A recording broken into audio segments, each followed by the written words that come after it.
Je salue cette décision. Il faut noter quand même que le capitaine Dadis a toujours souhaité revenir en Guinée. C'est le gouvernement d'Alpha Condé qui s'y est opposé. Donc il a toujours dit publiquement qu'il souhaite venir s'expliquer devant la justice. Le dossier du 28 septembre, c'est un dossier personnellement que je connais parce que quand les événements se sont produits, je dirigeais l'Observatoire des droits de l'homme. Et j'ai suivi de près, je n'irai pas jusqu'à dire que j'ai assuré le secrétariat de la Commission internationale, mais j'ai suivi de près les travaux de cette Commission internationale. Et le rapport qui en est suivi, il y a tous les gens qui ont été identifiés comme auteurs ou responsables du massacre. Mais j'ai toujours dit à l'époque, c'était en 2011, j'avais toujours dit que la Guinée n'a pas les moyens d'organiser ce procès. Et en Guinée, dès que vous dites, vous avancez de tels propos, les gens tout de suite sautent sur la souveraineté en disant non, on est souverain, les magistrats vont vous dire non, on est outillé. Il faut savoir qu'un tel procès, c'est un procès complexe. C'est un procès qui peut jouer même sur la stabilité politique du pays. Si vous vous souvenez, le cas Hissène Habré, le Tchad a souhaité qu'il ne soit pas jugé au Tchad.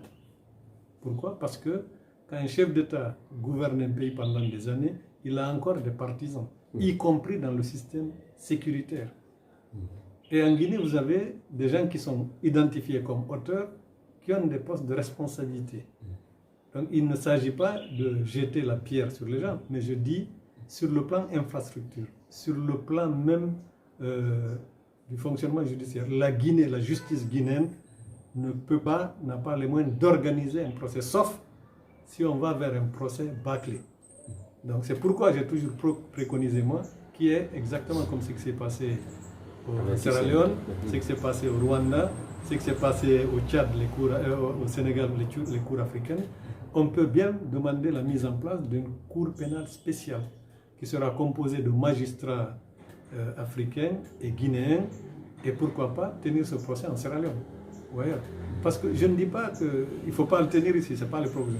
Mais je dis, est-ce que la Guinée est outillée, le système judiciaire guinéen est outillé? Il ne suffit pas de construire un bâtiment pour dire on va tenir le procès. D'abord, c'est un procès qui va être long. Les acteurs sont là. Ils ont des responsabilités. Les victimes veulent... Donc, moi, je m'interroge. C'est-à-dire, mais si le gouvernement estime que la Guinée est capable d'organiser ce procès, je dis, il n'y a pas de problème. Mais en tout cas, il faut savoir qu'un tel procès peut jouer sur la stabilité politique, surtout en période de transition. Moi, j'aurais été conseil du CNRD et tout, j'allais leur proposer, vu que depuis 10 à 12 ans bientôt, ce procès n'a pas été organisé par la Guinée, parce que la Guinée, le gouvernement de M. Alpha Condé n'a pas eu ni la volonté politique, ni les moyens d'organiser ce procès, j'aurais, excusez-moi le terme, demandé à la CPI, sortez-nous de ce dossier, nous souhaitons que la CPI organise ce procès. Mais peut-être que je suis minoritaire dans cette décision, mais en tout cas, il faudra faire très attention, parce que ce n'est pas un procès facile, ce n'est pas un procès qui va demander du temps, des moyens, et surtout de magistrats vraiment bien formatés pour mener ce procès. C'est pourquoi je suis personnellement, depuis 2011, je suis très réservé sur la capacité de la Guinée, du système judiciaire guinéen d'organiser ce procès. Oui, alors, donc, selon vous, cette annonce faite par le gouvernement guinéen sur l'ouverture éventuelle de ce procès à partir de mars 2022, c'est pas... Ah non, mais le gouvernement, moi, je n'ai pas tous les moyens dont dispose le gouvernement. Je pense que s'ils ont décidé dans 3 mois, c'est qu'ils estiment que tout est prêt. Moi, je veux livre mon analyse. D'après votre explication, on voit que c'est... Parce que je prends par exemple un exemple très simple. Le capitaine Dadis souhaite revenir. Le CMRD est d'accord. Si j'ai bien compris, il est question de visite pour le moment. Oui.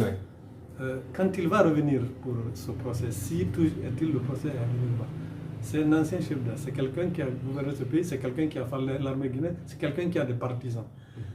D'abord, il faudra trouver les moyens de sa sécurisation, parce qu'il est encore présumé innocent tant que le procès ne démontrera pas ses responsabilités.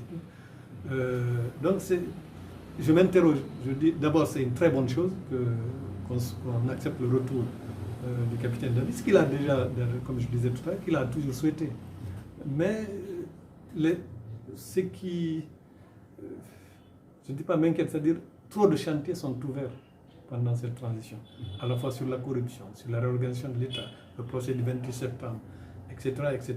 Est-ce que ce gouvernement, le CNRD, a les épaules assez larges et solides pour pouvoir mener tous ces chantiers au cours d'une transition qui va peut-être prendre 15 mois, 24 mois, je n'en sais rien. Je trouve que c'est la première fois, en tout cas, au cours d'une transition, qu'on a autant de chantiers qui sont soulevés. Oui, alors ce procès, cette annonce, il y a quand même une question persistante, c'est le fait que certaines personnes inculpées dans le massacre du 28 septembre continuent toujours d'occuper des postes de responsabilité.